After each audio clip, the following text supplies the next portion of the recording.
Welcome all to சரிகா சமையல். இன்றைக்கி நம்ம சமையலில் எல்லாருக்கும் ரொம்பவே பிடிச்ச ப்ரெட் ஆம்லேட் எப்படி பண்ணுறதுன்னு பார்க்கலாம். இதை வந்து டிஃபனாகவும் எடுத்துக்கலாம், இல்லை ஸ்நாக்காகவும் எடுத்துக்கலாம். ரொம்பவே ஈஸியாக செஞ்சு முடிச்சிடலாம். குழந்தைங்கள்லேருந்து பெரியவங்க வரைக்கும் எல்லாருமே நல்லா விரும்பி சாப்பிடுவாங்க.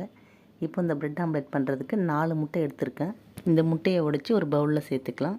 இது கூடவே 1/4 ஸ்பூன் மிளகுத்தூள், 1/4 ஸ்பூன் மிளகாய்த்தூள், இதுக்கு தேவையான உப்பு சேர்த்து விட்டு இது ஒரு வாட்டி நல்லா மிக்ஸ் பண்ணி விட்டுடலாம். இது நல்லா மிக்ஸ் ஆனதுக்கப்புறம் இதில் வந்து பொடியை நறுக்கின வெங்காயம் 1 சேர்த்துக்கலாம். ஒரு வெங்காயத்தை பொடியை நறுக்கி சேர்த்துக்கலாம்.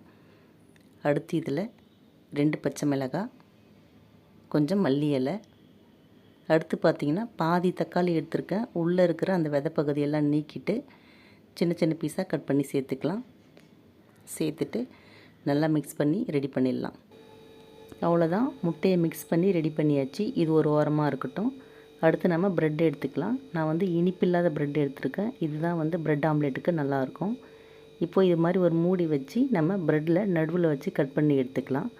இது மாதிரி கட் பண்ணி எடுக்கும்போது இதுக்குள்ளே நம்ம முட்டையை ஊற்றி செய்யும்போது ப்ரெட்டுக்குள்ளே ஆம்லேட் இருக்கிற மாதிரி பார்க்கவே அவ்வளோ அழகாக இருக்கும். குழந்தைங்களும் நல்லா விரும்பி சாப்பிடுவாங்க. இப்போ பார்த்திங்கன்னா நமக்கு எத்தனை ஸ்லைஸ் தேவையோ அத்தனையும் இதை மாதிரி கட் பண்ணி எடுத்துக்கலாம். நம்ம கட் பண்ணாமல் முழுசாக கூட செய்யலாம், அதுவும் நல்லா தான் இருக்கும். இது மாதிரி கட் பண்ணி செய்யும்போது பார்க்க அழகாக இருக்கும்.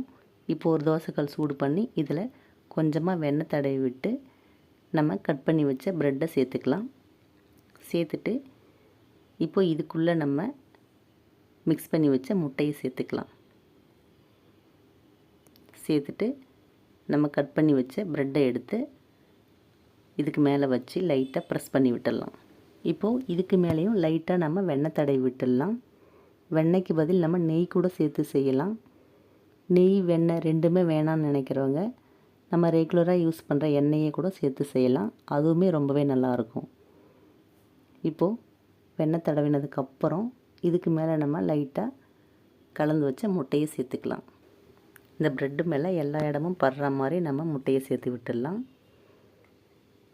சேர்த்துட்டு அடுப்பை சிம்மில் வச்சுட்டு ஒரு பக்கம் நல்லா வெந்ததுக்கப்புறம் இதை நம்ம இன்னொரு பக்கம் திருப்பி போட்டுக்கலாம். பார்த்திங்கன்னா ஒரு பக்கம் நல்லா வெந்துருச்சு.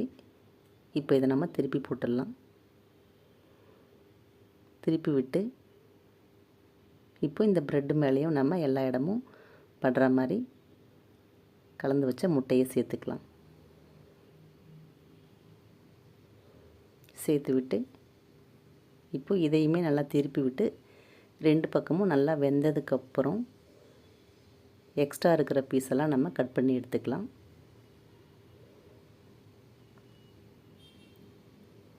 அவ்வளோதான், கட் பண்ணி எடுத்ததுக்கப்புறம்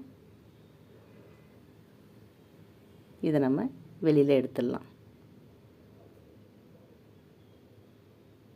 எடுத்துட்டு இதே மாதிரி நம்ம மீதி இருக்கிறதையும் போட்டு எடுத்துக்கலாம். மறுபடியும் தோசைக்கல் மேலே லைட்டாக வெண்ணெய் தடவி விட்டு நம்ம கட் பண்ணி வச்ச ப்ரெட்டை சேர்த்துக்கலாம். சேர்த்துட்டு இதுக்கு நடுவில் நம்ம கலந்து வச்ச முட்டையை சேர்த்து விட்டு கட் பண்ணி வச்ச பீஸை எடுத்து இது மேலே வச்சு லைட்டாக ப்ரெஸ் பண்ணி விட்டுடலாம். ப்ரெஸ் பண்ணிவிட்டு மறுபடியும் எப்போவும் மாதிரி லைட்டாக வெண்ணெய் தடவி விட்டு இதுக்கு மேலே நம்ம கலந்து வச்ச முட்டையை சேர்த்துக்கலாம். எப்பவும் ஒரே மாதிரி செய்யாமல் இது மாதிரி கட் பண்ணி செய்யும்போது பார்க்கவும் அழகாக இருக்கும், சாப்பிடவும் நல்லாயிருக்கும். குழந்தைங்களும் நல்லா விரும்பி சாப்பிடுவாங்க. இப்போது இதுக்கு மேலே நம்ம முட்டையை சேர்த்து விட்டு 2 பக்கமும் நல்லா வெந்து வந்ததுக்கப்புறம் நம்ம விருப்பப்பட்டால் இதுக்கு மேலே லைட்டாக சாட் மசாலா சேர்த்துக்கலாம். சாட் மசாலா சேர்க்கும்போது ப்ரெட் ஆம்லேட் வந்து இன்னமும் நல்லா டேஸ்ட்டாக இருக்கும். இப்போ பார்த்திங்கன்னா 2 பக்கமும் நல்லா வெந்துருச்சு. இப்போ இதுக்கு மேலே நம்ம லைட்டாக சாட் மசாலா சேர்த்துக்கலாம். அவ்வளோதாங்க, சூப்பராக நமக்கு ப்ரெட் ஆம்லேட் ரெடி ஆகிடுச்சு. வீடியோ பிடிச்சிருந்தால் லைக் பண்ணி ஷேர் பண்ணி கமெண்ட் பண்ணுங்கள். என்னோடய மற்ற வீடியோஸ்லாம் பார்க்கணுன்னு நினச்சிங்கன்னா சரிதா சமையலுக்கு சப்ஸ்கிரைப் பண்ணுங்கள். தேங்க்யூ.